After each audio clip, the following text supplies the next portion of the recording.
Chief minister Revanth Reddy ने मरकजी हुकूमत के जरिए पेश करदा बजट 2024 में तेलंगाना के लिए कोई रकम अलॉट ना करने पर सख्त रद्दमल जाहिर किया। वो इस बात पर नाराज थे कि मरकज ने तेलंगाना के साथ इम्तियाजी सलूक किया। उन्होंने कहा कि बजट अलॉटमेंट में तेलंगाना के साथ बहुत नाइंसाफी हुई है। उन्होंने कहा कि 48,21,000 करोड़ का 2047 का ये बजट विकसित भारत का नहीं बल्कि कुर्सी बचाओ बजट लगता है। उन्होंने कहा कि मरकजी बजट में आंध्र प्रदेश और बिहार के अलावा दीगर रियासतों के साथ मरकजी हुकूमत का रवैया कुर्सी को बचाने की कोशिश का एक हिस्सा है। रेवंत रेड्डी ने पोलावरम को हजारों करोड़ देने और तेलंगाना के पालामुरु रंगारेड्डी को नजरअंदाज करने पर भी सवाल उठाए। सीएम ने सवाल किया कि जब मरकजी हुकूमत अमरावती की तामीर के लिए हजारों करोड़ रुपए दे रही है तो हैदराबाद मेट्रो, मूसा नदी और इलाकाई रिंग रोड के लिए क्यों नहीं दे रही। వారు మొదటి నుంచి ఎందుకో తెలంగాణ పట్ల వివక్ష కాదు కక్ష చూపిస్తున్నట్టుగా అనిపిస్తుంది.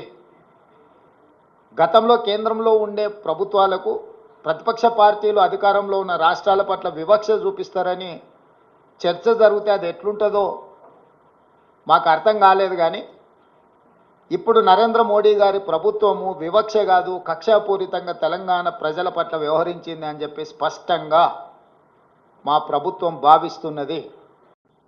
అసలు మొత్తం బడ్జెట్ను స్థూలంగా చూస్తే వికసిత్ భారత్ 2047 48,21,000 కోట్ల రూపాయల బడ్జెట్ను చూస్తే కుర్చీ బచావో బడ్జెట్ లాగా ఉన్నది. బీహార్కు ఆంధ్రప్రదేశ్కు తప్ప ఇతర రాష్ట్రాల పట్ల కేంద్ర ప్రభుత్వం వ్యవహరించిన తీరు కేవలం కుర్చీని కాపాడుకునే ప్రయత్నంలో భాగంగానే ఈ బడ్జెట్ను ప్రవేశపెట్టినట్టుగా కనిపిస్తుంది. పోలవరం నిర్మాణానికి 1,000 కోట్ల రూపాయలు ఇచ్చే కేంద్ర ప్రభుత్వం ఎందుకు పాలమూరు రంగారెడ్డి ఎత్తిపోతలకు కేంద్ర ప్రభుత్వం ఆర్థిక సహాయం చేయనంటుంది?